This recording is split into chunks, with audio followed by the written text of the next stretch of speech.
Sempre falamos que somos servos, discípulos, amigos de Deus, mas o que é ser verdadeiramente um discípulo de Deus, de Jesus Cristo? Hoje falaremos sobre isso. Depois, no finalzinho dessa mensagem, você saberá me dizer se você é ou não um bom discípulo de Jesus Cristo. Qualquer crente que quer ir morar para o céu precisa de preocupar-se com isso. Primeiramente, um bom discípulo deve levar a cruz do Senhor Jesus. Isso pode ser conferido em Lucas, capítulo 14, versículo 27. Ser um bom discípulo exige renunciar os nossos próprios desejos, o nosso próprio comodismo para seguir a Jesus.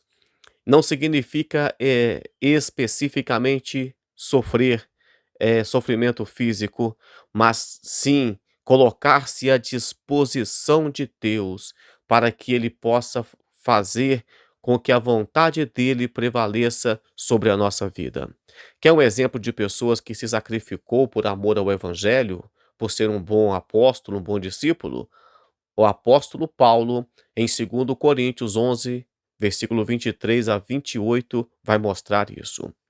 O segundo exemplo é permanecer na fé do Senhor Jesus Cristo, permanecer na palavra do Senhor Jesus Cristo.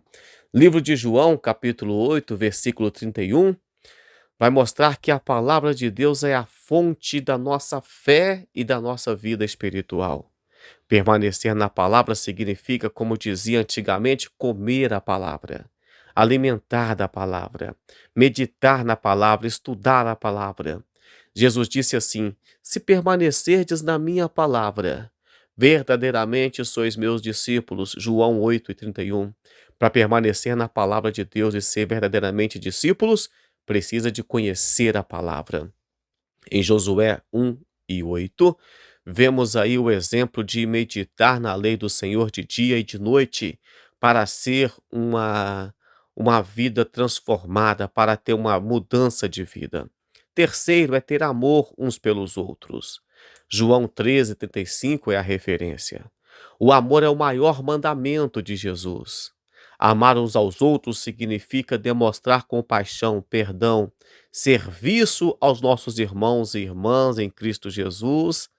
A comunidade cristã primitiva, a igreja primitiva, o começo da igreja, é um exemplo desse tipo de amor. Eles compartilhavam uns com os outros aquilo que possuíam. Está em Lucas capítulo 2, versículo 44 e 45.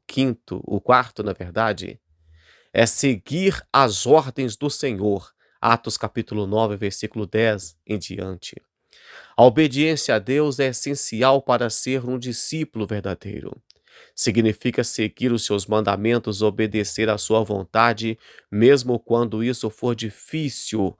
A obediência de Abraão, por exemplo, ao chamado de Deus é um exemplo de fé e de obediência.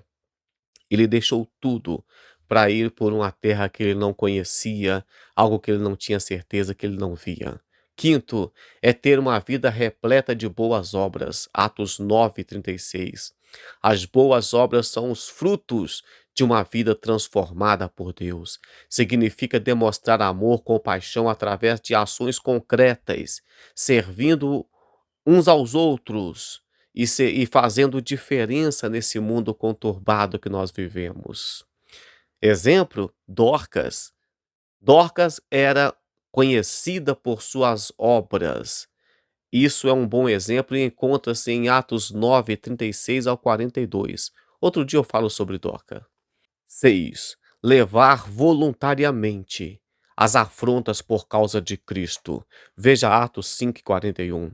Seguir Jesus pode trazer perseguições, sofrimento, mas um discípulo verdadeiro está disposto a enfrentar essas dificuldades por causa da sua fé. Os apóstolos enfrentaram perseguições severas e permaneceram firmes. Zombação, piadinhas, esse tipo de coisa sempre será eh, um bom discípulo, sempre será alvo desse tipo de escarnecedores. E para concluir, ser um bom discípulo, um discípulo verdadeiro, é um processo contínuo de crescimento, amadurecimento espiritual, de transformação ao aplicarmos em nossas vidas esses princípios, podemos viver uma vida plena, significativa, refletindo o amor e a graça do nosso Senhor e Salvador Jesus Cristo. Gente, eu quero te lembrar que todos os dias eu estou aqui, às vezes cansado, às vezes com sono, mas eu estou compartilhando aquilo que eu estudei, o meu devocional diário com você. Então, curta o vídeo, comente o vídeo, compartilhe esse vídeo e quero te lembrar que amanhã eu estarei aqui de novo. Vamos orar? Senhor Jesus, Pai. Vimos alguns princípios que mostra como ser um bom discípulo e peço ao Senhor que o Senhor possa, Pai, nos dar graça de conhecer a Tua palavra, de amar aos outros, de trabalhar uns para os outros. Venha nos dar graça, Pai, para cumprir tudo aquilo que o Senhor pediu para que cumpríssemos e que o Senhor possa, Pai, crescer a cada dia em nós e que nós venhamos ser, meu Pai, de fato, verdadeiros discípulos. Deus abençoe sua vida, um forte abraço e até amanhã com mais palavra de Deus para você.